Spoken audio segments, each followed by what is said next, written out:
మందిరానికి వస్తే తీపి నోరు, బయటికి వెళ్తే సేదు నోరు.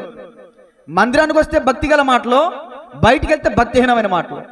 మందిరానికి వస్తే స్తుతి పాటలు, మందిరం బయటికి వెళ్తే సనుగు పాటలు. ఎర్ర సముద్రం దాటాక పాడిందమ్మా మిరియామే స్తుతి పాట, ఆ తర్వాత మోషే దగ్గర పాడిందండి సనుగు పాట.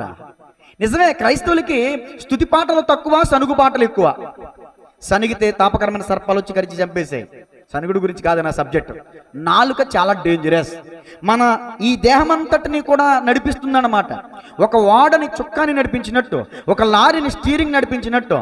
ఏమండి, ఈ రోజున ఈ దేహాన్ని ఏం నడిపిస్తుందంటే నాలుక. నాలుక నాలుక నాలుక చాలా ప్రమాదం. నాలుక అగ్నితో పోల్చబడడం జరిగింది. అగ్ని అడవిని తగలబెట్టేస్తుంది, ఈ నాలుక కాపరాలను తగలెట్టేస్తుంది.